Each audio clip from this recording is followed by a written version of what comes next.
right, we are live. And I've got a guest here with me. This is my husband, Slice. He's going to be our special guest for the hike day 4. Yes. It's day 4. It is day 4.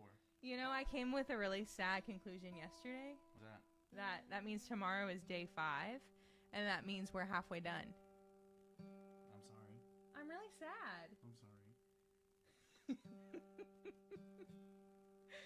All right, we're just waiting for some friends to get on. Hey, Holden's on here. Hi, Corey. Holden, we're trying to get on Instagram a little bit. It wasn't working the other day. So we're just going native to Instagram today. It has been a fun journey. Thank you. I think so too. Hi, look at Shay. This is my friend. Oh, yeah.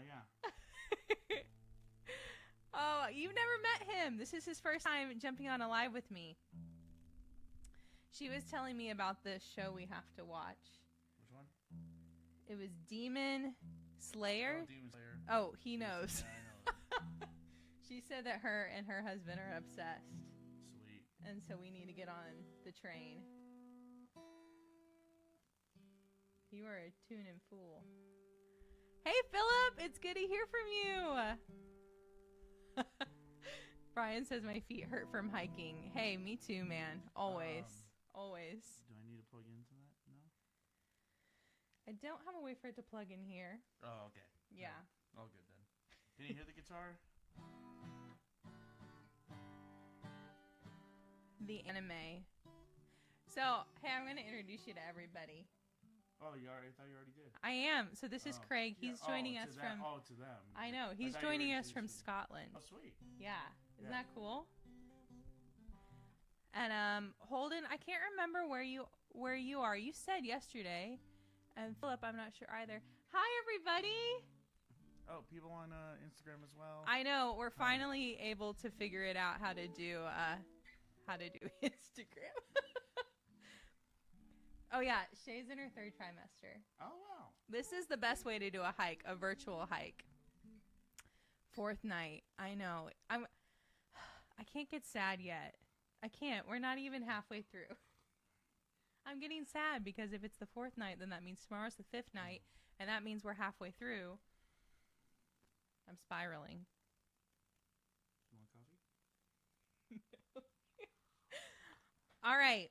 I'm so happy you're here for our Yes. hike. Yes. This is awesome. Yes. So it's the 4th night, which means we have a new song today. Today was the 2nd new song that no one else has ever heard before. Mm-hmm. Tomorrow we can cry. Tomorrow I can really spiral. Oh, it's Friday. See, Craig's always like 8 hours ahead of us. Oh, right. So. Yeah, so it's Friday for him. So that means he's also like a day early in the emails too, which is pretty funny. Right. Oh, I see. Yeah. Gotcha. So today you guys got the song called Bad at Love. That is a song that no one else has ever heard before, and it's a song that him and I wrote together, and then he helped produce the record. So he's not only my hubs, but he also played a good part in the song for today. So that's why he's joining us. I think it was the second song we ever wrote together. The second one, yeah. Yeah, it was the second one, yeah. And the first one has yet to see the light of day, really. Yeah. I think that was kind of... The first one ended up being something that I was probably going to sing, and then... I know. Then this one was specifically, like, something you would sing. Yeah, the first one was a better fit for you. Yeah. Well, I mean, I thought both turned out pretty well, and I was really happy with how this one turned out as well. Yeah, this one's very cool. What I love about this song is it's very different from anything else that I've ever done, and that's really because of your influence on it. Well, and what was cool is that when we recorded it, I think I remember it was pretty like, it felt pretty smooth. We didn't really do too much to it. I think in the production, in the recording phase, you know, when we made it, you know, it was pretty much the band played it, and then we later added like fiddle and fiddle player, a fiddle and accordion, and that was basically it. Yeah, world amazing fiddle player. Yeah, so I played acoustic guitar on the record, as well as all the keyboards too, and some electric guitar stuff here and there as well. Yeah. Yeah. So what we do? So you haven't been on one of these yet. What we do is we got to look at the map. Yeah. Which, sorry, Instagram, you guys won't be able to see the map yet, but if you join the hike, you'll be able to see it. Well, I joined the map. Will you comment the hike link over there? I should probably do it here too. You probably do it because how would I get the link? That's true. I just assume you know it. I mean, I've seen the map, so I know what it looks like. I'm pulling up the map. Every time I pull up the map, I want to sing that song from Dora, like, I'm the map, I'm the map. Yep. You know that one I'm talking about? Yep.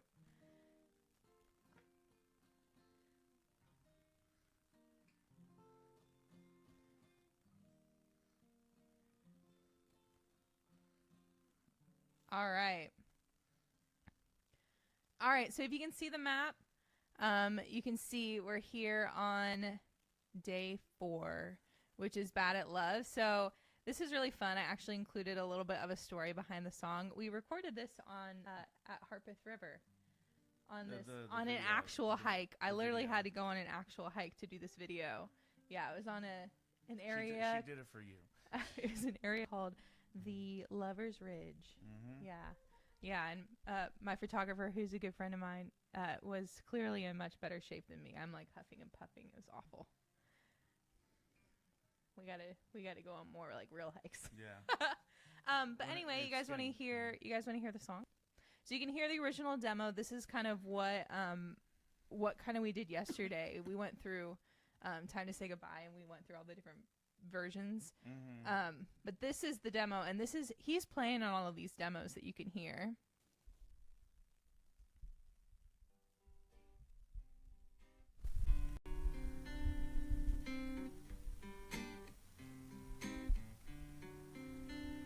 Did my crime meet your punishment? Still sounds good. If I plead, will you live? The vocals not too much different from the final cut. Yeah. Are you right? Am I bad at love?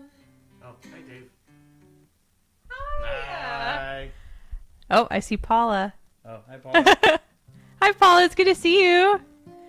Anyway, so that's a little bit of the demo. I'm afraid it might be kind of hard to hear, so I'm not going to play the whole thing. But then this is the full song. So this is the song that no one else has ever heard. Only people in the hike have gotten.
I'm very proud of how that turned out. It really did kind of just happen. When we recorded, it just felt very, very natural. Didn't have to think too much about it. What are you seeing, honey? I'm reading the comments. Yeah. That's so cute. Shay said, her baby, I've been a fan of Ellie Meyer since the womb. There you go.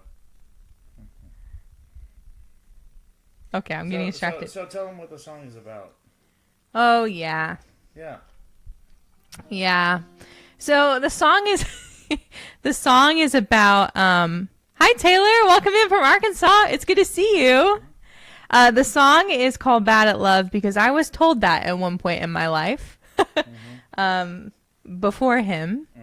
I had gotten a text from a guy I was dating at the time, and he was arguing, and he just said, man, you're just so bad at love. And I believed that for a very, very long time until I met this guy. And I realized, oh, it wasn't that. It was just the wrong relationship. It was just the wrong person.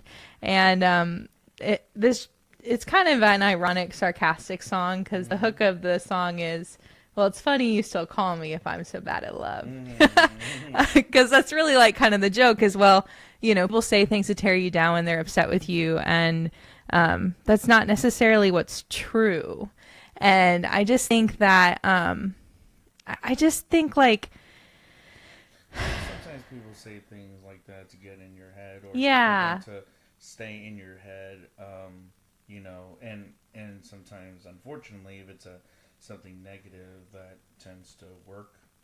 Right. Work more most often. Yeah, and I think when you believe that yourself. Well, it's certain people that you feel like when they say it, then it's like, oh, if they think it, it must be true. Right. Yeah, and I think especially with like, you know, boyfriends or girlfriends at the time, people you're in a relationship, like you really do believe them. And so that's kind of why I wanted to put this song out. It's different from other stuff I've done, and it's dark. It's a lot darker. I think this was kind of the start of a little bit of a darker era for me in music. Yeah, more minor key songs, which is funny because for me, I don't really write songs in minor keys for myself. You know, I've definitely written with other people's songs in minor keys, and because I think when we started writing this, well, you had the lyric, the initial lyric. Did you have the melody? So this song, I don't know if you remember this. So a few times you have like inspired moments, and that was this song. We were doing something like. I think we were at dinner, and we had driven in separate cars for some reason, and in my car, because there's a funny thing when you meet the right person, and like we wrote this shortly after we had started dating, and there was kind of this like flood of songs that I started writing that were really like a response to being in something healthy out of being something not healthy. And this was one of the very first songs that came out of that, of like meeting you and being like, oh wait, hold on, maybe I'm not bad at love. Maybe that was like kind of gaslighty, and that was like kind of like just like a toxic thing that was said to me, and I believed that for a long time. And so I was thinking about that after we had gotten dinner. We were in separate cars, and I was starting to write this song in the car. That's right. And we got home, and it was late. It was like already like... It was like 9 or 10 or something like that. And it was up, and you're just like... I was like, grab your guitar. We are writing this song. Yeah. And I think I had that... I don't know what I had. It was the chorus, but it was like... You had the verses. And it was very fast. We wrote this very fast. We finished it in like an hour and a half. We wrote the whole thing in an hour and a half. And I just had that, you know, I just came up with that thing because to me it sounded very Tom Waits-esque. And so in that minor key, but also sort of, you know, that sort of acoustic thing that he kind of does with that kind of dark thing, you know. I love that. I feel like the guitar is very Spanish influenced. It is, and it's like, well, and that's why, and it's funny because Tom Waits does have a little bit of that in some of his songs. Yeah. There's you know, a couple of songs that come to mind, but yeah, that's what it was sort of. Well, actually, it was like initially was that was the Tom it had Waits like thing. the chunk. Yeah, that was the Tom Waits thing, but then I think when we ended up doing it in the studio, then when we did pre-production, that's when I'm like, oh, I'll use the nylon string classical guitar. Yeah, and that made it feel even more Spanish influence. And that's how it, and that's what really gave it its sound. Yeah. Yeah, and like I said, the recording of that song felt very swift and quick. You know, it was very, very fast. Yeah, we didn't have to do too much to it. We didn't have to like really rearrange things or anything like that, which was kind of cool. And I was talking about yesterday, like, you know, everyone, like, you bring your influences, but so does everyone in the room who's recording the song. And and I said, with certain songs, like, it would have been a different song with different people. And this song is one of those, like, because it kind of has that Spanish feel, which, like, you grew up in California, you kind of knew that sound. I think in your head, you knew the Tom Waits sound. But then the guy who was playing a lot of the electric guitars, his dad played in a mariachi band. And so, like, he understood that sound too. And so it just kind of, like, came out. So there's that influence in it. So he was able to create a part that mimicked rhythmically what I was doing.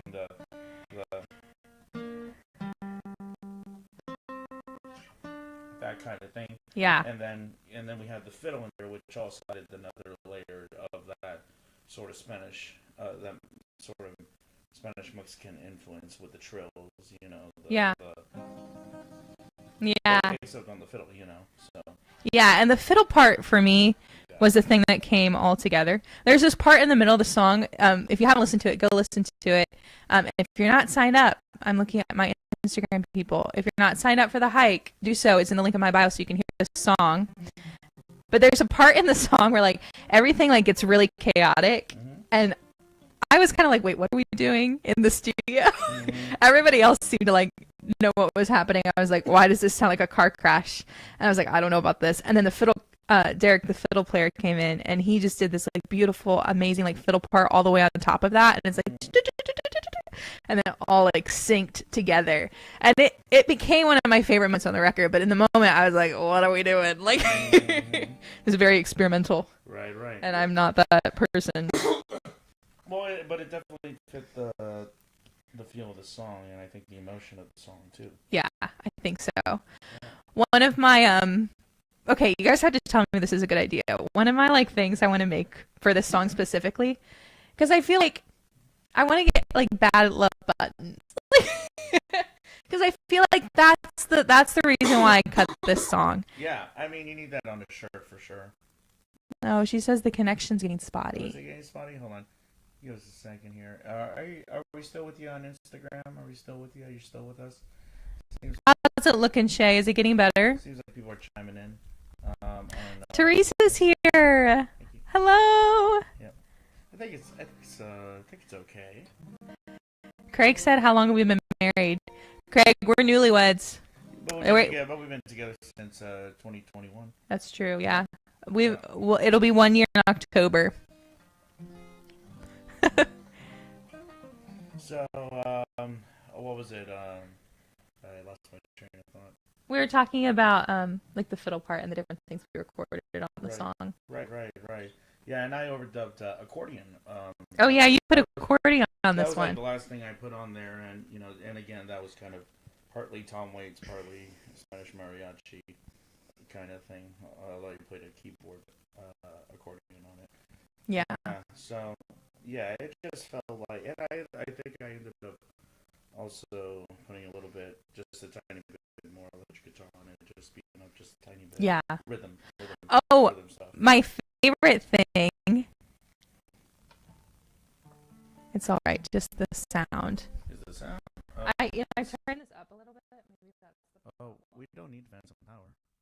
No, that's how they work. Oh, is it just automatic phantom power? Is that better, Shay, on the sound? Yeah. Okay, my favorite thing before we stop being production nerds. My favorite thing is the one thing I said when we started this. I was like, this song needs chains. Right. That was the one thing that I was like, I feel like that's what the song needs. So the drummer on the record, Chris Benelli, he is, I mean, he's not only a brilliant drummer, he's just a very, very, very creative when it comes to recording, percussion and just percussion ideas and things like that. So, he has literally a bag of tricks in terms of just different toys and things like that make different percussion sounds. And he added some great elements to this one, but also, we were able to so Brett also added something there. He added like a chain sound of some sort too, right? I don't know. I think it was like partly programmed too. Oh, that's right. Yeah, he had some kind of programmed like chain or something that was like more booming, and then but Chris actually brought like real chains Yeah, I think, and like yeah, recorded those live too. Yeah, I think he just like slammed them on the snare drum drum head. on the snare. Oh drum yeah, head. that's it. Snare Yeah. drums. Yeah. So. Yeah, and he did it while he was playing the rest of the group. I forgot that. Yeah, not the well, at least like in the verses particularly, and I think the first choruses at least. Yeah. So and Yeah. I mean, Chris is also brilliant because he can just do all that live like all at once, you know. So we just got some really good, you know, straight through performances of that with the bands. Yeah. Mm-hmm. Shay, turn this up a little bit. Is the sound better now on your guys' end? Let me know. Well, we brought you here, and we brought a guitar. Yeah. Do we want to play it live? Sure. All right. This is Bad at Love. Live. Yep.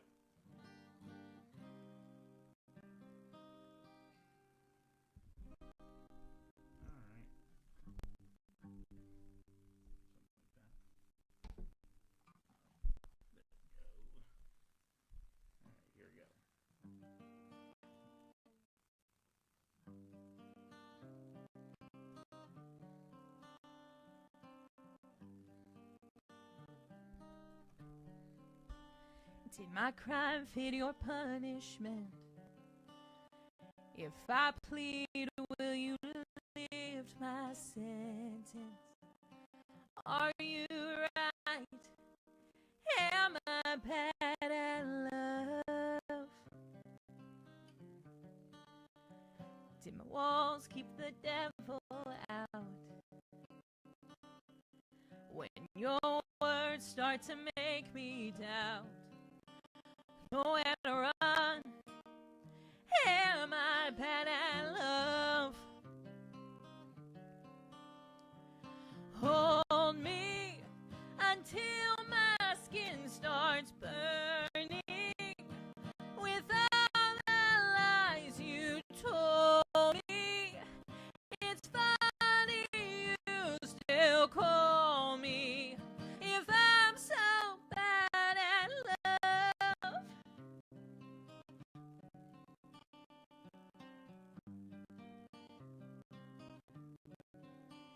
Did your wounds cause my banishment in the arms of a narcissist? Trapped for life, am I bad at love? Hold me until my skin starts burning with all the lies you told me. It's funny you still call me if I'm so bad at hold me until my skin starts burning with all the lies you told me. It's funny you still call me if I'm so bad at love. Bad at love.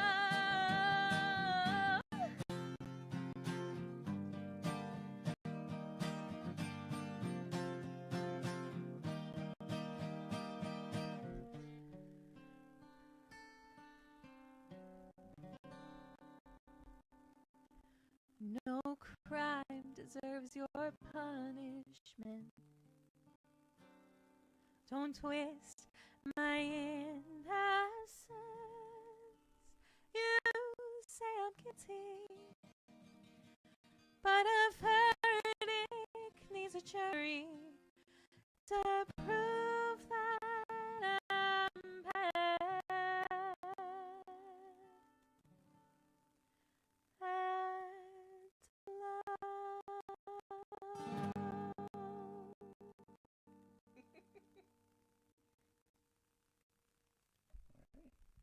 And that's the song. Yep. That's it. Mm-hmm. It's definitely the most, like, I think, experimental song. Just from, like, a writing perspective. Right. Thanks, Holden. I'm glad you like it.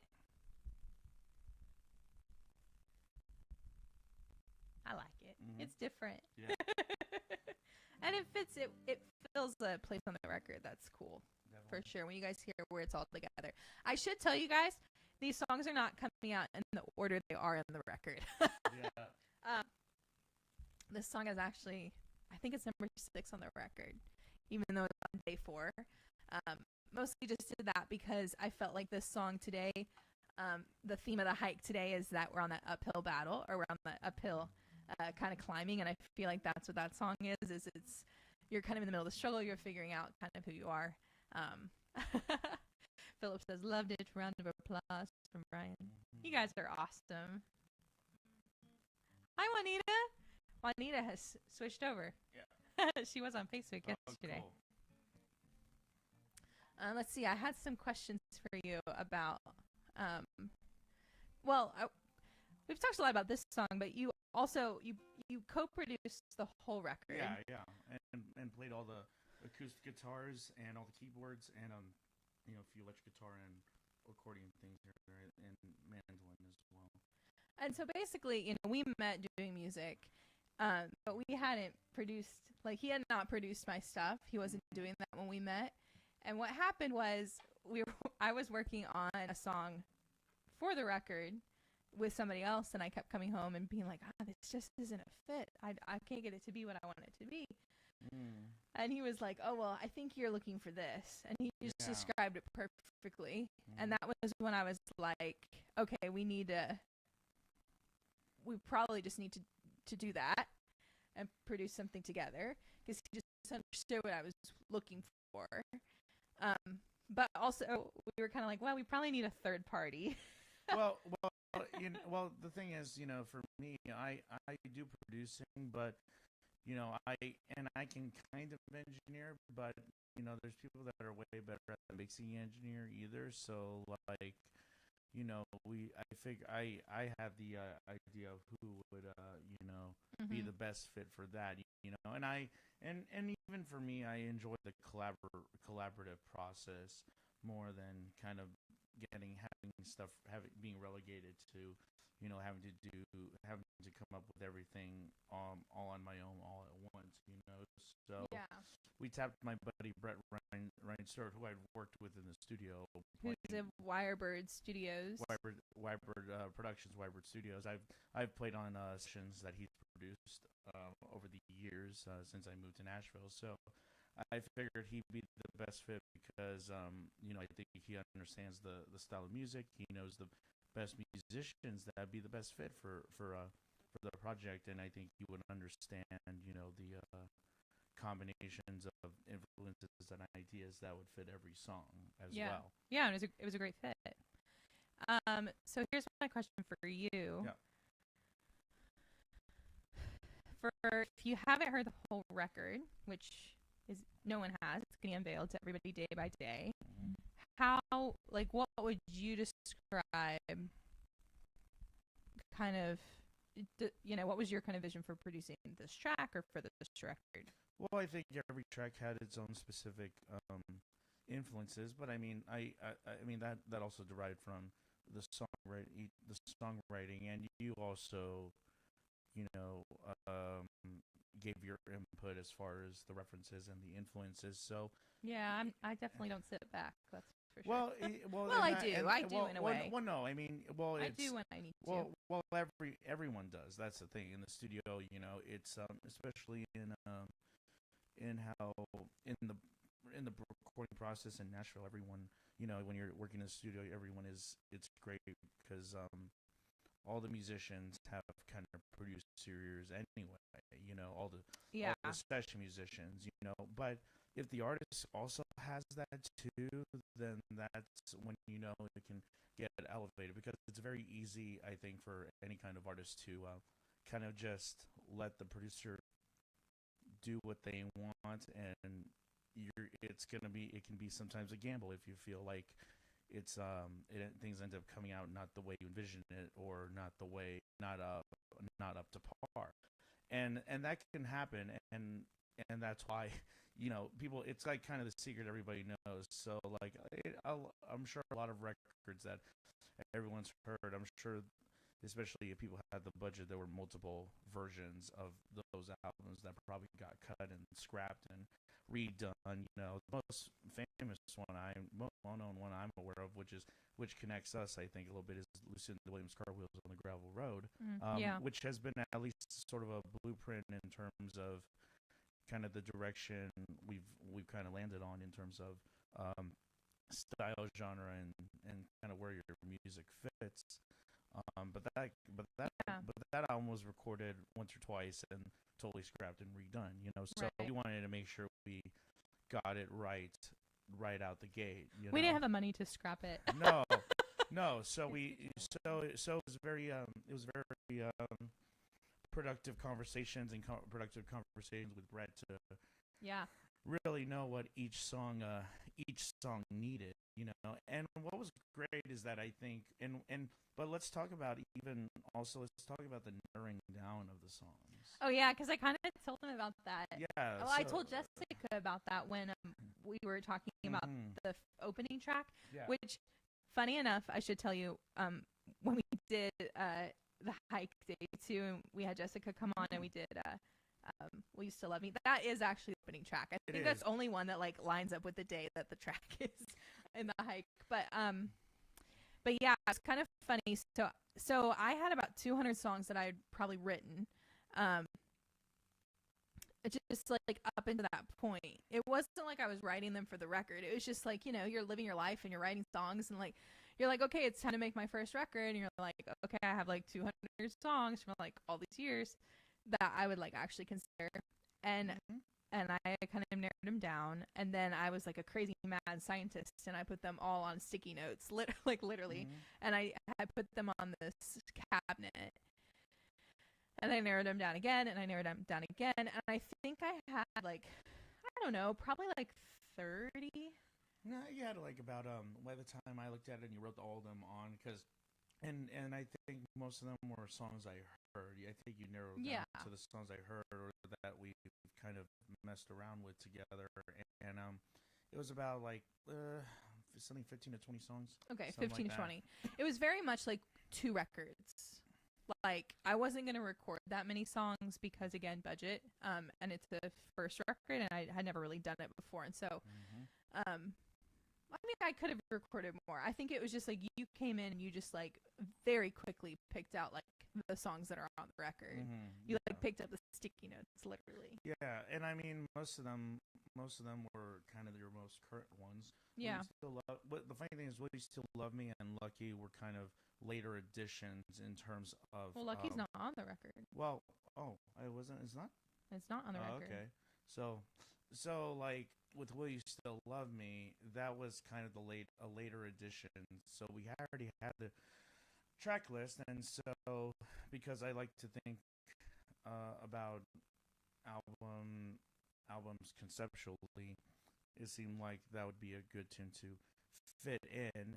And you had written it originally as sort of a church choral arrangement, and so I took it and adapted it to kind of fit a more sort of contemporary trio approach, and then we brought it to the studio, and the girls made adjustments, and it kind of, and that's what it ended up being, and and it's great because it was recorded live. But yeah, we ended up choosing the songs that just kind of fit thematically together the best, as well as being the strongest material. Yeah, I think that was what you that was kind of your thing of you were these all fit a narrative and a story. Yeah, and that was the thing, and you had the tunes that fit kind of a different different type of record, something that was a little bit more kind of maybe, for lack of a better term, lighthearted, if that makes any sense. Yeah. But I felt that the songs that were this record were just stronger in general, Yeah. I should also say that writing more stuff, so I think there's a lot more great stuff to come. Yeah, you don't really stop writing. Well, and they've heard some of the newer stuff. Like they've told me like a cigarette. I played Looking for You, which is all kind of new. Mm-hmm. So there's a lot of fun stuff already now. Yeah, too. and it's all strong, and it's all some of those tunes kind of are fit in sort of a kind of together too. Well, I don't think it's an accident that like the songs you write at a similar like time period fit together. Like for me, the narrative of this record is really, really clear because, with the exception, I mean, I would say they span like 4 years. The songs on this record. Yeah. It's probably a 4-year time period that this record kind of encompasses in my life. What was the first song you wrote for the record? Well, the first one was the trio, which was in college. Besides that one, I mean, Time to Say Goodbye, I think was started before I moved to Nashville. Yeah. But so was Fragile, which is a song you guys are going to hear a little bit later. So one thing I do want to say is, I think in terms of all the songs that were on the record, probably the song that went through the most change production wise was Time to Say Goodbye. And part of that was because it was still like the song was it was written, like the lyrics were there, the melody was there. It was just a bit loose. So once we kind of experimented with it and kind of gave it sort of a R&B pop groove, then that lifted the song, Yeah, I think I just and that like was that's in the demo, by the way, where I'm just playing acoustic, so you hear that rhythm, and that's kind of what it ends up informing the production of the tune, which is really fun. Like you can stream that song. We went through and we yesterday we listened to like all 3 versions of it. Yeah. Because you can really hear the differences from all the versions. And like how it ended up. I agree that one took the biggest change. That one took the biggest change. I would say the one that took the second most was Fragile. Although most of those switches or rather changes we figured out in the studio. That one probably took the most time in the studio to kind of flesh it out a little bit, just to help give it its own unique identity and help it stand out. Yeah, Craig, I agree. Ann Wilson is definitely like she is the gospel country singer. I really love what she's doing. Yeah. Did you have any other questions? I wrote a few down. I like this question because I don't know your answer. What challenges did you face during recording or mixing? I would say either the song or the record as a whole. I mean the good part was that I think I think it felt very natural. Just everything coming together. I don't really remember there being like a ton of like difficulty. I mean, like I said, I think Fragile was the one we were probably back and forth on the most in terms of arranging and trying to nail in the studio, trying to sort of decide on how it ended up being in the context of the record. Specifics was pretty smooth sailing. Mixing. Again, I'm not a mixing engineer, but like, if I'm involved in the project, if I'm producing it, like I'll talk with the artist and be like, how does the mix sound? How do you feel about it? What needs to be turned down, turned up? What sounds needs to be adjusted? So usually I have pretty good ears to kind of identify not only what changes need to be made, but like kind of understanding, it sounds this way because of an effect or because of the reverb or anything like that. Anything you can kind of pick out or at least have an idea of. So what's important is kind of knowing or being able to be very clear with the artist, whoever's record it is, that this is what it is. This is why if we make this change, this is what's going to happen to it, And when you're mixing a record, you're kind of having to, you're gonna make compromises. That's just the reality of it. And I don't care if it's just like, a vocal and a piano, or vocal and acoustic, or if it's an orchestra with a rock band. You're gonna make those compromises and trying to decide what gets heard the most, what gets heard the least, and how it gets heard.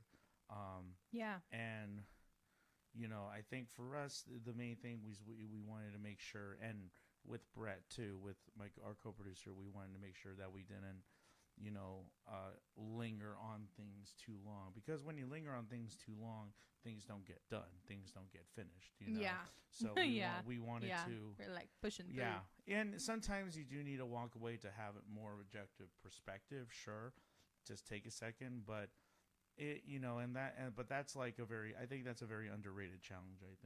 I would say. Yeah. Just making sure, making the conscious decision when something is done. I like how he put that too, Shay. Craig says, I do well for a metal fan. He's a big metal guy. He gave me a Metallica song to listen to. What's the next, or what did you have any other Well, comments? I had a comment based on what you were saying. Yeah. I felt like my challenge, so like my big goal for this record was to figure out my sound. Like what because like what does it sound like to hear something I do, which I think we got to. We did. Definitely got to that. Yeah. But that was kind of the goal for this. And so like there are a lot of songs like that are very, I would say, experimental in genres. I was playing with a lot of different colors on this record. But I think we found like the through line with it. The other thing, and one of the issues I was having kind of before we did this record. Oh, I know what you're gonna say. Yeah. One of the issues I was having with stuff was sounding just too polished, and just too pretty, like with everyone else I worked on.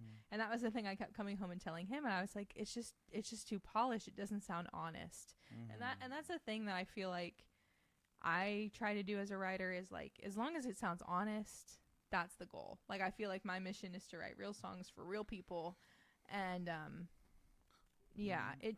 that's kind of where like Lucinda comes into play, and like where Bonnie comes into play, like some of those idols that I have, like, and even like Chris and like Stapleton, and like Chris some Stapleton. of those influences, like that's something that we all share, is like it's very honest, it's very raw, it's less the other just part pretty. The other part of that, and this is something that I'm still learning about, that I feel like I'm still trying to grow in confidence as a producer in general, is the goal for a producer is you want the artist to sound like themselves. And I feel like musically and songwriting wise, we found that pretty naturally. But I know for you, Emily, in particular, with your voice, that was something that was that we were kind of figuring it out and trying to hone in on. And I know you've talked about that. We've talked about that because you come from a theater background, and so now it's just kind of finding your voice, a little bit less of that and more in kind of a straightforward, singer-songwriter performer approach. Yeah, I kind of grew up with two loves, and that was country music and theater, and thought I was going to be doing the latter for a long time, and then in college made a huge pivot. But a lot of that vocal training was still there, and the sad thing was all that training didn't necessarily fit like my natural voice either, and so it's been a lot of like trying to figure out how to even use it. It's kind of an odd little voice sometimes. Because in almost any kind of type of vocal training, whether it's theater, whether it's jazz, whether it's classical opera, and you know about that part, that latter too, is the technique is a very specific way, or is a very certain way. And for some singers, that's kind of naturally what they do, but that's not, it may not always be the case. So for you, and I know you were doing voice coaching too. So, and that's why Brett was really great also on this project, is because Brett has, Brett's wife, Rosemary, is a trained singer in all those different styles, and has coached Brett. But so Brett is very much aware of what that sound is, and kind of knowing how to get it out. how to get remove it out, how to get it out while also making it feel natural for how you're singing your songs. Yeah. And I for me, I in terms of vocal producing, I hear things and I can kind of point out harmonies and things like that, and I do that on my stuff as well.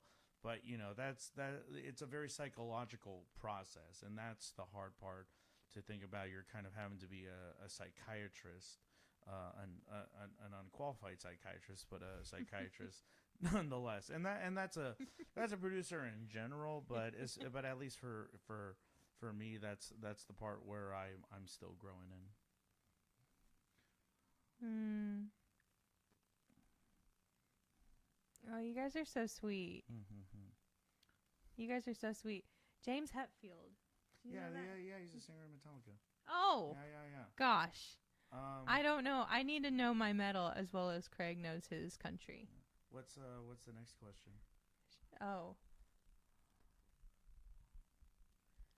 Did you make any surprising changes from the first demo?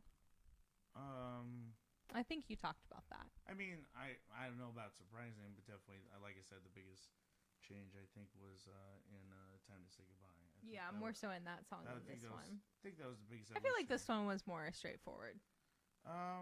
Yeah, Bad Love was probably. I think that was the most straight. Well, no, it's funny because I think that was the one we were worried about if that would. Yeah, because I always think it's hard. I think it's really a hard song, but then especially when we also rehearse it. Well, especially because when we rehearse it for gigs, you always think that, and then I we do. play it, and we're like, oh, that's the song. That's fine. It's fine. It's done. Yeah.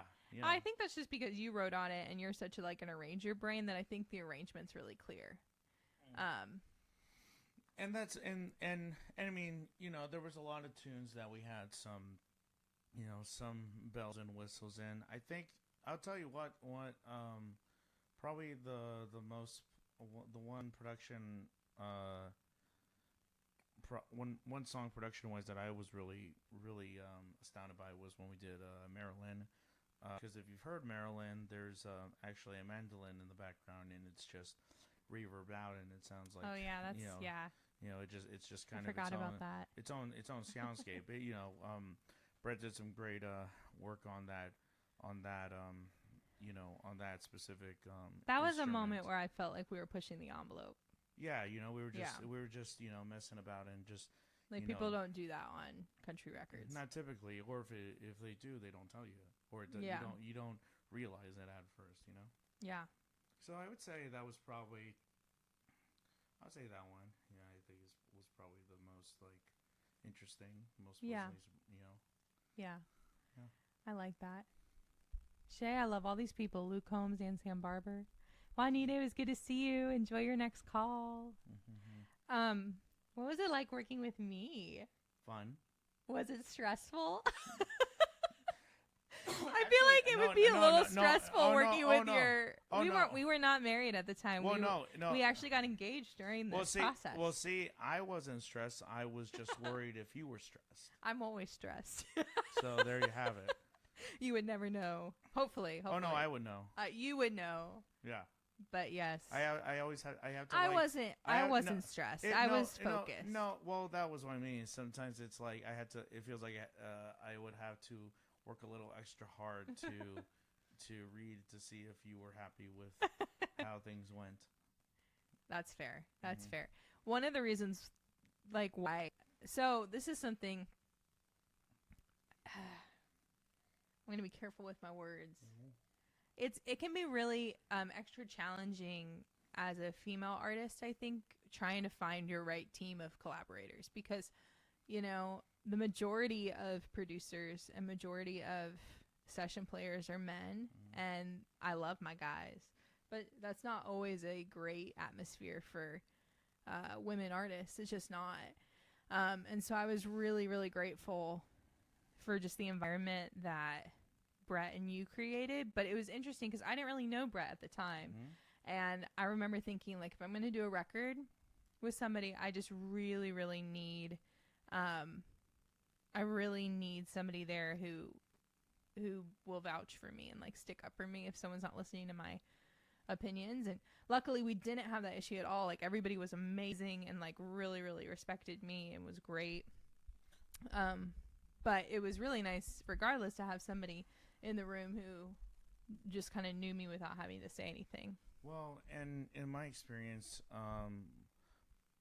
most people that I've collaborated in terms of songwriting, in terms of playing with, accompanying, have pretty much almost nearly all been women artists. Yeah. So I've not only have I had the experience of playing music and writing with them and even producing, the sort of other part of that is that you do tend to, you spend a lot of time with, anybody, especially a woman artist. You're going to, unfortunately, eventually hear, certain horror stories about, not even, maybe not necessarily horror stories, but just like, it can just be hard. Them talking about experiences where they just felt like, they experienced some form of misogyny or misunderstanding or whatever you want to call it, whatever level they describe it at, And the funny thing is that anytime I hear them tell these stories, I'm always like, I always kind of roll my eyes at the end. It's like it's so easy, I think, I feel like, maybe that's just me, but sometimes I feel like it's very easy to not, you could easily think of the wrong thing to say, and then for whatever reason, like, I hear some of these guys just say it. I'm like, you could have literally said anything else. You could have literally said anything else, not to be ask me no questions. But you chose to be that, and so you said the thing that is literally like, yeah, it can be a tricky environment. Yeah, well, it's just, I mean, it's a tricky environment, but it's just like, I don't know. It's I don't know what I don't know. Sometimes it's, I'm like, I don't know. People could have easily dealt with those kinds of things a lot easier, or just less, without having to put someone down, or put a woman, let alone put a woman down, and it's just like, that's why it's important to find your people. And I think it's important for every artist to find their people, but I think there's a reason why you see like certain producers working with a ton of women artists, is because once you find somebody who's really like comfortable and really great to work with, you just always go back, because it's just not. It can just be hard to find your right team of people. Well, with that said, we should also definitely be vouching for definitely more women producers and women engineers, and actually that was what made working with you very easy, actually, because I think because again, every artist is a little bit different, but because you've had a lot of experience in in band leading yourself, you're very familiar with a lot of jargon that is involved in creating something. So you already you understood sort of the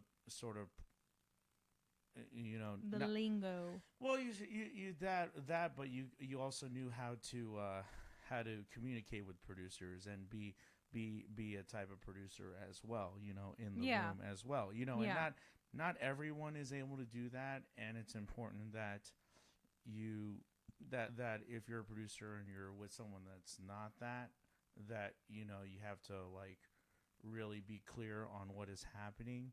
But for us, that was very easy and straightforward communication. I agree with that. So it was very easy to be on the same page about things.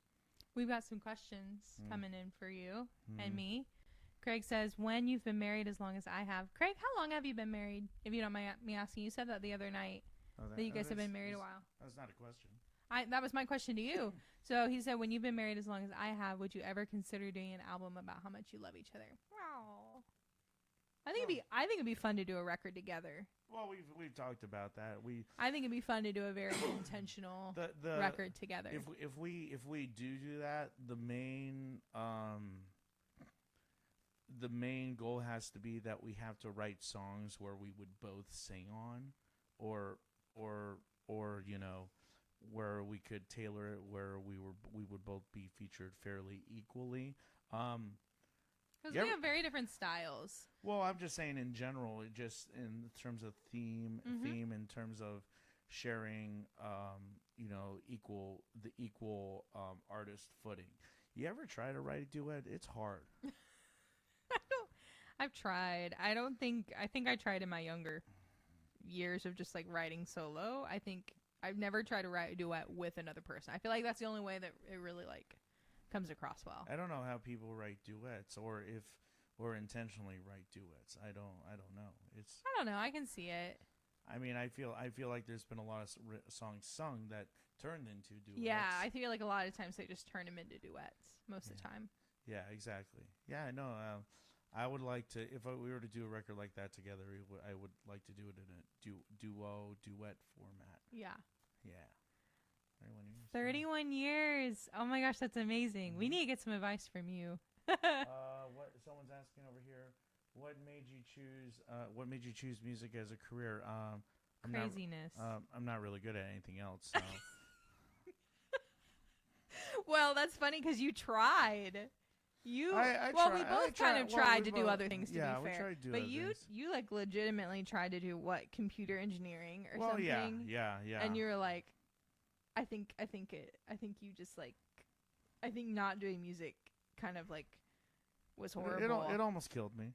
Yeah, and I think I kind of had a similar experience where I wasn't in Nashville. I was trying to do like a very normal. It was still like related to music, but it was a very like normal life.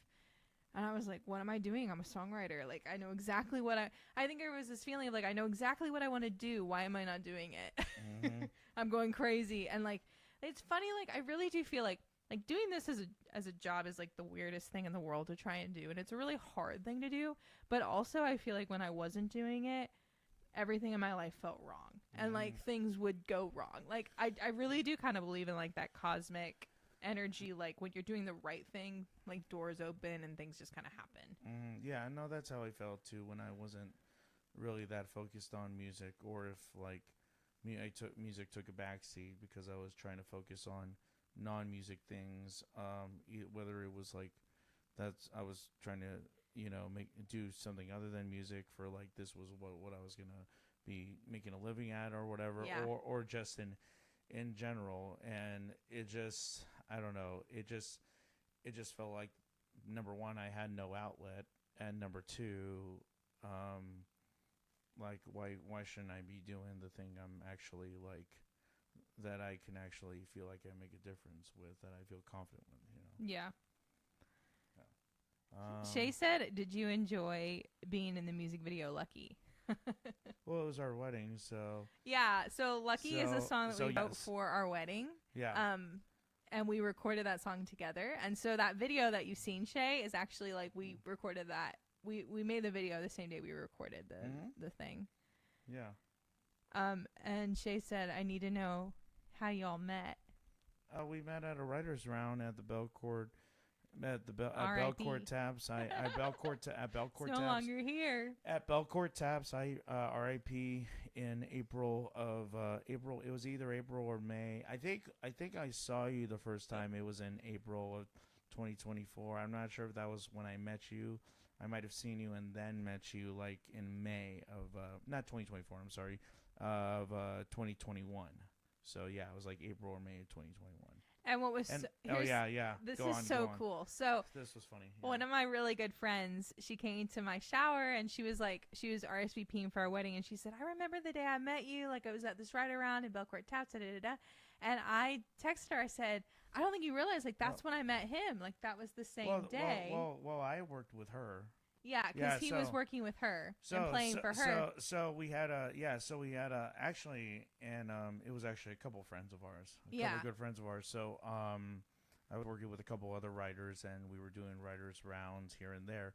And they both happened to be in the same round as you, and I ended up accompanying both of them. I think I think it ended up being where like one of them was on the round, and then the other one had to be like a last minute replacement. It's like, well, I'm already playing with her, and you might as well jump on, you know. And that was and then there was one other person, and then so that's where that was the first moment we like kind of met. But what was so funny, so she told me that, you know, that was when she met me, and I was like, oh, well, that's when I met him. And so she actually gave me a picture of that round. And so on our fireplace, on our mantle, is a picture of the day we met. Yep. Because her husband had taken a picture of like all of us playing together. And like, I think that might be the coolest thing we have in our house. I think so. Like, I don't think that there has ever been a gift that has topped that one. That was a really... That was very good. Sorry. That was just really, really, really special. Well, we thought we'd play one more song for you guys, if that's okay. Any other questions? I don't know, babe. We're getting to an hour. We can just talk apparently all night long. Something like that. But but I do have a rehearsal. I know. In a little bit. But yeah. We can do the thing. Yeah. So we were talking about like what songs. I was like, we want to play some songs live because he's such a good guitarist. We can't let that go to waste. Anyway, so we thought we would also play Lucky, which is the song that Shay mentioned earlier. This is the song we wrote for our wedding, and I love it because a lot of the songs of this record are songs about like struggling in the love department. But then this song feels like the answer to all of them. And it's just about like, you know, when you know, to just not like, we come from such different places. Like I come from Missouri. He comes from California. Like we met doing music. We met because we both had a crazy dream of coming to Nashville. But if for some reason we had done anything different, we would have just never met. And so that's really what this song is about, is like just remembering that and not taking each other for granted. Mm-hmm. Yeah. All right, so play Lucky.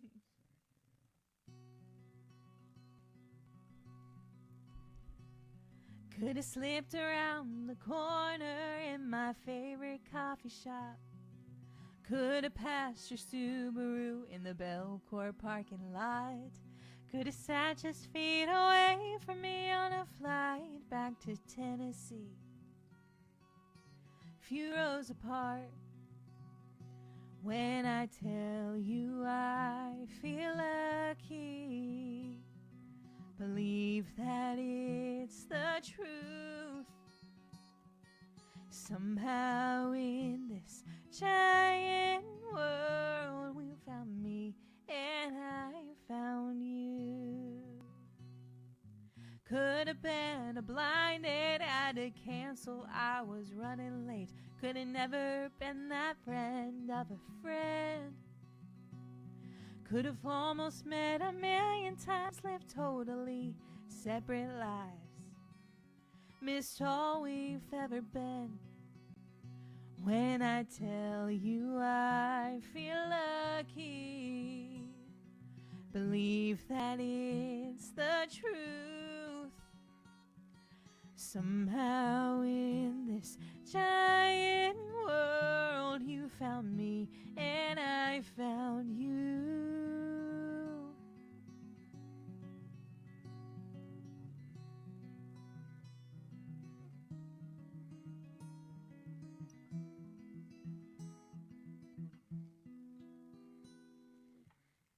Could have never left the desert, had your California dream. Could have stayed back in the Midwest, you know I miss Missouri. Moved halfway across the country, now we're standing here today. I won't take for granted that our lives fell out this way. When I tell you I feel lucky, believe that it's the truth. Somehow in this giant world you found me and I found you. You found me and I found you.